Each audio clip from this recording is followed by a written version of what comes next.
Senhor presidente, senhoras vereadores, quem está aqui nos assistindo no plenário, né, quem está nas redes sociais. Né, senhor presidente, então, me manifesto no sentido de não gerar mais discursos efusivos, né, de um lado ou de outro.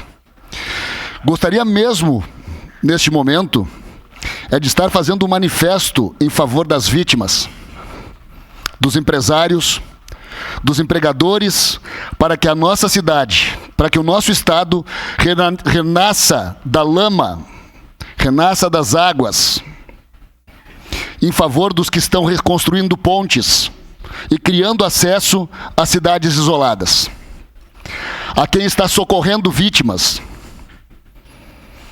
em respeito a todos os envolvidos nesse momento, que muito fazem por nossa Caxias. E, por óbvio, em momento oportuno, votarei, sim, pelas vítimas da nossa cidade e do nosso estado. Eu quero dizer também que enalteço a Ordem dos Advogados do Brasil, que provocou a União que se manifeste a respeito da possível e provável quitação da dívida, sendo medida humanitária. Não estamos pedindo nada demais aqui no estado, mas sim buscando o que é nosso e de direito.